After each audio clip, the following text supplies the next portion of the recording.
आज हम डिराइव करेंगे equilibrium constant from Nernst equation. So equilibrium constant जो होता है वो कैसे होता है? So from Daniel cell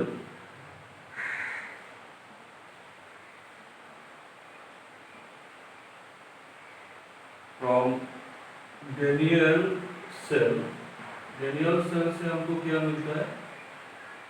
Daniel cell का इक्वेशन जो है वो हो गया आपका zinc, then copper 2 positive, which one convert zinc to positive plus copper. So E of cell नॉन्स्टिकेशन से हमको क्या मिलता है? E of cell is equal to E naught of cell minus 0.059 by यहाँ से यहाँ तक कितना इलेक्ट्रॉन का ट्रांजैक्शन हुआ है?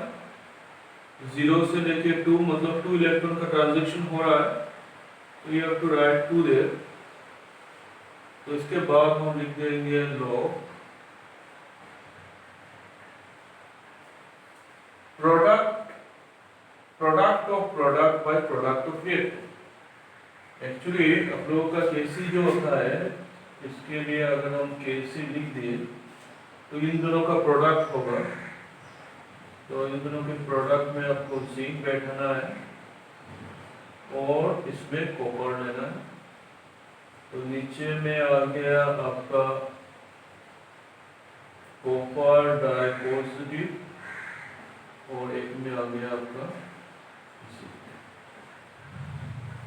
तो इसको याद रखिए कि इसका वैल्यू 1 है और इसका वैल्यू 1 है। क्यों 1 है? क्योंकि प्योर सॉलिड का कॉन्सेंट्रेशन 1 रहता है, तो इनको हम इग्नोर करेंगे जब कैसे लिखेंगे। तो इसमें थर्ड ब्रैकेटेड प्रोडक्ट का आयन होगा आपका जिंक 2 पॉजिटिव और इसमें थर्ड ब्रैकेटेड रिएक्टेंट का आयन आपका रहा कॉपर 2 पॉजिटिव। तो ये बन गया आपका ईओस और इसको ले सकते हैं केसी से। तो आपका ये इक्वेशन बन जाएगा E of cell is equal to E naught of cell minus ये 0.059 by 2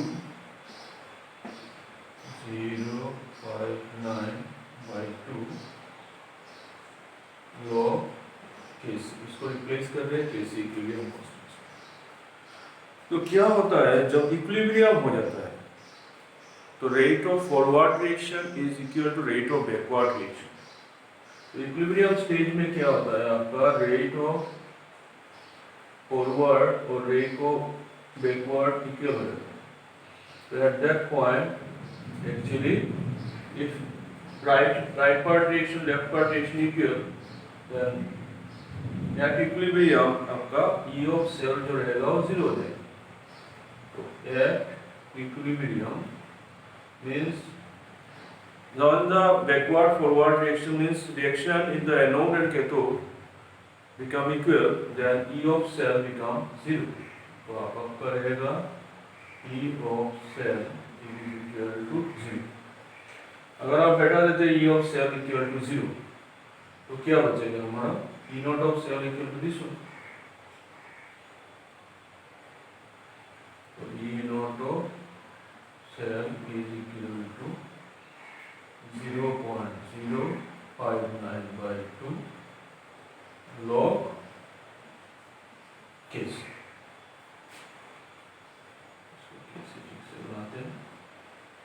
तो log केसी हो जाएगा। अब ये जो डेनियल सेल है, E naught of cell इसका 1.1 है। तो for your Daniel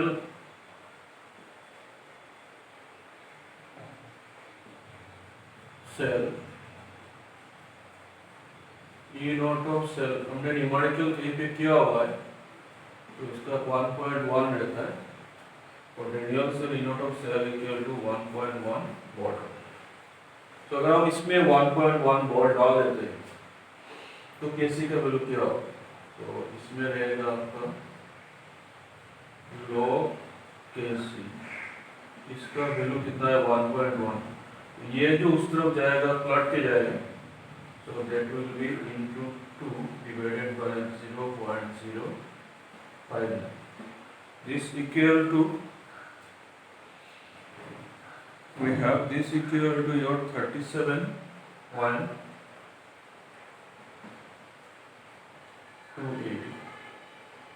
तो केसी का वैल्यू क्या लिखेंगे? केसी equal to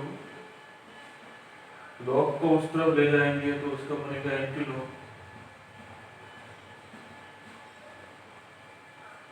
anti log of 37.28।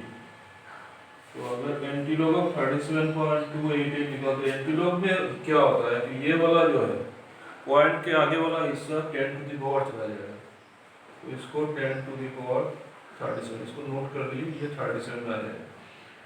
और 288 का वैल्यू कितना होता है उसको देखना है। 288 का एंटीलॉग का वैल्यू जो होता है वो 2 होता है। तो हमको अगर सेल मालूम है रेडियल सेल, इसके लिए कैसे वी कैन कैलकुलेट। तो आपको एक बात जो याद रखना है कि ये जो फॉर्मूला हुआ है इसको याद रखना है, इसमें से प्रॉब्लम भी बनेगा। इसमें से आपको ये फॉर्मूला याद रखना है।